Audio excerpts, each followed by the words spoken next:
जुलाई के दौरान देश में ऑटो बिक्री में गिरावट देखने को मिली है। ऑटो डीलर्स के संगठन फाडा के मुताबिक सालाना आधार पर जुलाई के दौरान ऑटो बिक्री में 4% से ज्यादा की गिरावट आई है। दोपहिया वाहनों की बिक्री सबसे ज्यादा घटी है। जुलाई में 13,55,000 टू व्हीलर बिके हैं। पिछले साल 14,46,000 बिके थे। टू व्हीलर के अलावा पैसेंजर गाड़ियां यानी कि जो कारें हैं उनकी गिरावट में भी उनकी बिक्री में भी गिरावट आई है। हालांकि कॉमर्शियल गाड़ियों की और ट्रैक्टर की बिक्री बढ़ी है। सर, ऑटो बिक्री का घटना खास तौर पर दोपहिया वाहनों का अर्थव्यवस्था के लिए क्या संकेत है?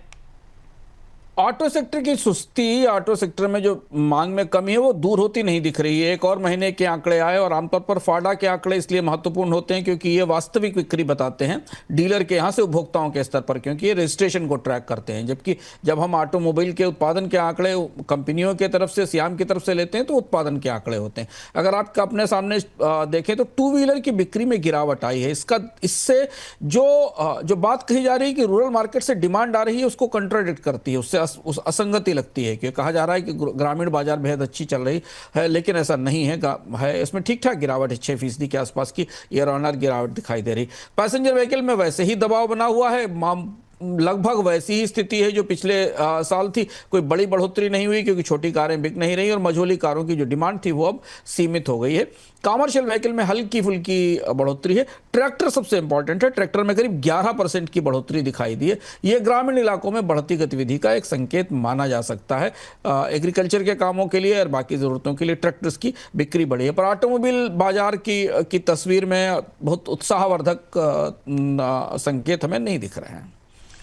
बैंकों में जमा बचत के पैसों का शेयर बाजार में निवेश होना रिजर्व बैंक के लिए चिंता का विषय नहीं है। जी हां, reserve bank governor Sanjay Malhotra ने इस ट्रेंड को अर्थव्यवस्था के लिए अच्छा बताया है। रिजर्व बैंक गवर्नर ने कहा कि देश की आर्थिक ग्रोथ के लिए ये एक सकारात्मक संकेत है। शेयर बाजारों में निवेशकों और ट्रेडर्स के आंकड़े का बढ़ना देश में लोगों के बैंक में रखी बचत से ज्यादा रिटर्न कमाने की चाहत का असर है। उस बचत को निकालकर वे शेयर बाजार में इसलिए लगा रहे हैं। सर, गवर्नर का यह बयान बैंकों के हिसाब से कैसा है?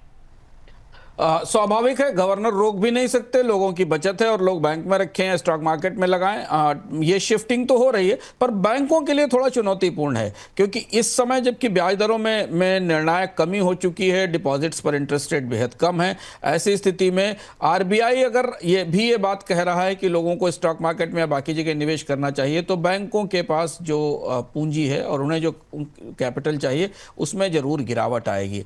और ये ट्रेड ऑफ या ये जो फर्क है ये तो हमें बड़ा स्पष्ट रूप से दिखता है कि बैंकों में, सेविंग बैंक पर जमा 3 से 4% का इंटरेस्ट रेट है, जबकि मार्केट में, म्यूचुअल फंड में लोगों को बेहतर निवेश मिलता है। पर आरबीआई का गवर्नर का बयान इस लिहाज से बेहद महत्वपूर्ण है कि ये जो शिफ्ट आ रहा है, ये जो बदलाव आ रहा है, इसे आरबीआई ने स्वीकार कर लिया और इसको आगे भविष्य की दृष्टि से बेहतर बताया है। इसका संकेत यह है कि बैंकों को अपनी तरफ से संसाधन जुटाने के लिए, बचत जुटाने के लिए और पूंजी जुटाने के लिए अब नए सिरे से प्रयास करने होंगे। अब ये देखना होगा कि इसके बाद आरबीआई जब क्रेडिट डिपॉजिट रेशियो गिरता है या बैंकों के डिपॉजिट्स में गिरावट आती तब वो कैसी प्रतिक्रिया देता है।